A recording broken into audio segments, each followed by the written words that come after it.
안녕하세요. 오타이맨입니다. 11월 10일 미국 소식을 전해드리겠습니다. 오늘의 첫 번째 소식입니다. 도널드 트럼프 대통령이 이번에 압승을 거두었는데 사실은 도널드 트럼프 대통령이 있는 공화당 마가 측에서는 막대한 선거 자금을 투여한 것으로 밝혀지고 있습니다. 구체적인 금액은 아직 발표가 되고 있지 않지만 도널드 트럼프 대통령 측에서는 이번에 유급 선거감시단을 많이 확보를 하여 각 투표소마다 부정선거를 방지한 것으로 나타나고 있습니다. 선거 당일날 밤에 밤 11시까지 제가 지켜본 바에 따르면 펜실베니아가 3시간, 4시간 동안 전혀 움직이지 않았습니다. 결과적으로는 민주당 측에서는 부정투표를 쏟아 넣어봤자 자기들이 가망이 없을 것으로 보았던 것입니다. 또한 눈을 시퍼렇게 뜨고 유급감시단들이 버티고 있는 한도 내에서는 자기들이 한도 이상의 어떤 부정행위를 저지르기가 어려웠던 것으로 보여지고 있습니다. 따라서 도널드 트럼프 대통령의 압승은 이번에 미국 재벌들의 재정적인 지원과 본인의 노력으로 이뤄낸 성과라고 볼 수 있습니다. 한편 조 바이든 측에서는 도널드 트럼프 대통령이 400석을 가져가는 것으로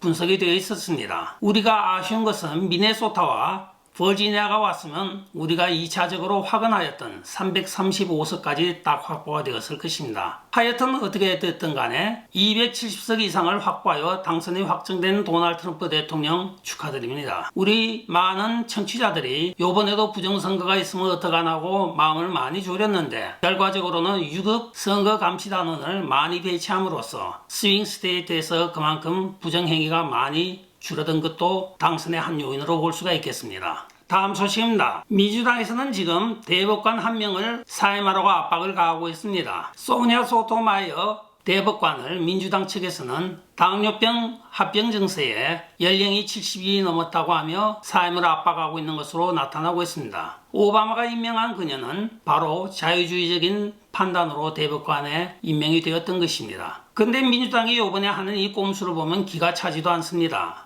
바로 그녀의 대타로 카말라 해리스를 대법관으로 바이든 임기 중에 임명하려는 낌새가 보이고 있기 때문입니다. 도대체 카말라 해리스가 무엇이기에 이날 이때까지 한 번도 선택적으로 선출된 적이 없는 여성이기도 합니다. 정계 입문도 연주를 타고 들어왔고 그 이후로 검사장도 임명으로 되었고 계속적으로 임명으로 대통령 후보까지 갔던 입지적인 인물이기도 합니다. 이번에는 대법관 후보로 그녀를 거론하면서 소니아 소토마이어를 사임시키는 민주당에서는 그녀를 그에 세움으로써 연세가 더 많은 토마스 클래런스라든가 사무엘 알리토 같은 대법관 2명을 동반 사퇴를 시키고 그 2석에서 민주당이 지명하는 대법관 후보를 세움으로써 이번에 3명을 가져가면 5대4로 거꾸로 민주당이 임명한 대법관이 더 많아지는 현상을 노리고 있는 꼼수입니다. 이는 사법부의 최고 기관에 해당하는 대법원을 자기들 수하에 두겠다고 하는 글로벌리스트들의 음모이기도 합니다.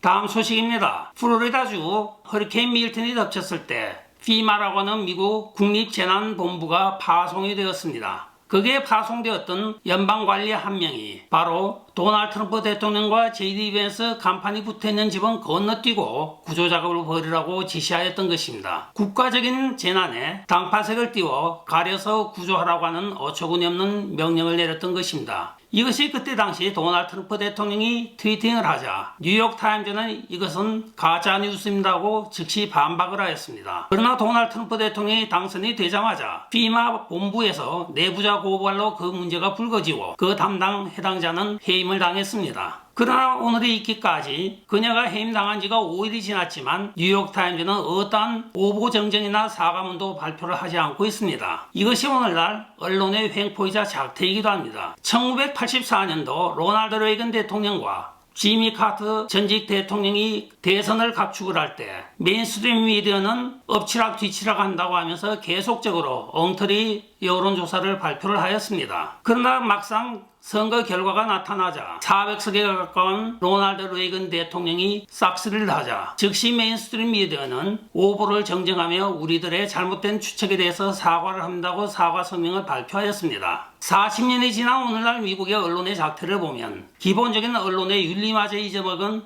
메인스트림 미디어입니다. 참 안타까운 현실입니다.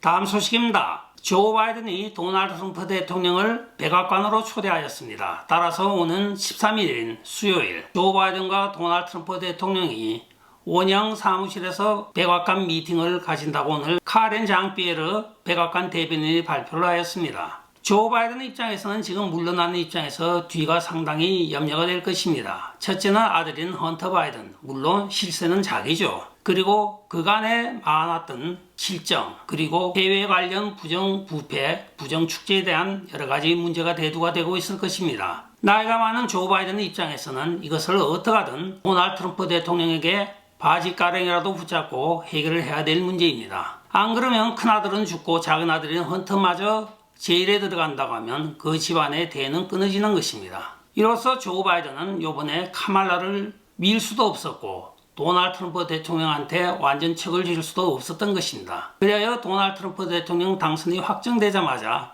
즉시 축하 메시지를 먼저 했던 것도 조 바이든 대통령이었던 것입니다. 또한 그는 2020년 자기가 저지른 일을 가장 잘 알고 있지 않겠습니까? 점프도 하고 덤프 트럭도 동원하여 이상하게 대통령이 되었던 사람이기도 합니다. 또한 그는 우크라이나에 제가 4년 전에 보도해 드렸던 우크라이나 검찰청으로부터 체포영장이 발부가 된 미국 대통령이기도 합니다. 그리하여 그는 나토에 참석을 하거나 유럽을 방문할 때 우크라이나에 들릴 수도 없었던 것입니다. 왜냐? 우크라이나에 있는 현지 법을 어게인스트하기 때문에 이것은 앞뒤가 맞지 않아 현장을 답방할 수가 없었던 것입니다. 그리하여 젤렌스키는 만약 미국에 와서 돈을 구걸하고 또한 이렇게 하였는데 그것은 민주당과 미국 정계에서 그만큼 많은 돈을 우크라이나에서 세탁을 하였던 것입니다. 여러분들이 이상하게 생각하시는 것은 한국에서 왜 이북을 흡수 통합을 하지 않느냐 하는 미국의 견지입니다. 그러나 전 세계에서 돈 세탁을 할 수 있는 유일한 나라는 지금 미국밖에 없습니다. 따라서 김정은 정권을 살려두고 있는 것이 미국 정계의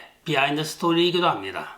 다음 소식입니다. 역시 실세 중의 실세는 돈 가진 일론 머스크가 실세인 것 같습니다. 도널드 트럼프 대통령이 세계 제2의 군사강국 또는 제3의 군사강국으로 불리는 러시아의 푸틴 대통령과의 직통전화를 하였습니다. 그 자리에 일론 머스크가 같이 예석을 하고 통화한 것으로 밝혀져 일론 머스크의 그 영향력을 우리가 체감할 수가 있는 사건이 발생하였습니다. 한편 도널드 트럼프 대통령에 대해서는 마크 플린 전 장군이 나와서 대담하기를 도널드 트럼프 대통령이 가장 우려해야 될 문제는 다른 것이 아니고 자신의 신변 보호라고 이야기를 하였습니다. 그리고 FBI가 갑자기 스탠스를 바꿔 오늘 3명의 이란인 도널드 트럼프 대통령 암살 시도범들에 대한 기소를 발표하였습니다.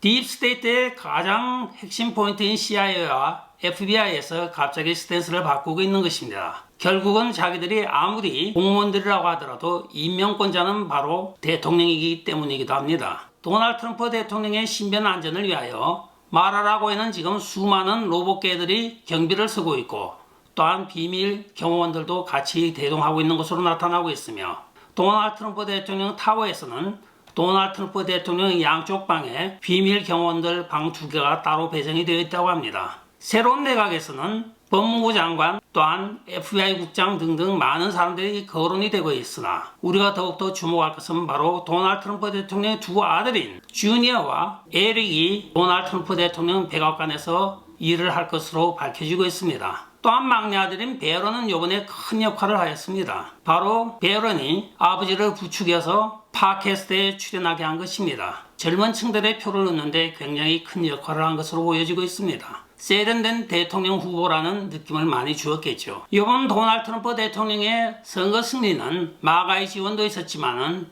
내부적으로는 가족들의 단합된 모습이 가장 큰 요인으로 보여지고 있습니다. 자식 농사까지 잘 지은 도널드 트럼프 대통령 부럽습니다. 다음 소식입니다. 공화당 텃밭이었던 애리조나가 아직도 개표가 끝나지 않고 있습니다. 대통령은 지금 확정이 되었습니다. 나머지를 다 까봤자 별 차이가 없는데 상원에서 칼 레이기 지금 이의를 제기하고 나선 것입니다. 각축을 벌이고 있는 가운데 칼 레이기는 애리조나주 선거관리본부 고위 인사가 그녀를 끝까지 괴롭혀서 죽이고 싶을 정도로까지 표현을 하는 망발을 한 것입니다. 또한 칼 레이기는 오늘 애리조나 상급법원에 2022년 선거 당시 갑자기 나타난 2만 표에 대하여 증거 자료를 제출하면서 수사 의뢰를 하고 있습니다. 법원에서 수사 명령이 떨어지게 되면 FBI나 연방 마샬이 와서 수사를 해야 됩니다. 같은 동시대에 2만 표가 느닷없이 나타나서 표를 조작한 것이 나타난 것입니다. 아리조나가 언제부터 이렇게 부정투표의 온상이 되었는지 참 안타깝기만 합니다. 선벨트에서 그래도 굉장히 보수적이고 공화당 지지가 강했던 곳인데 접경이 가깝다 보니까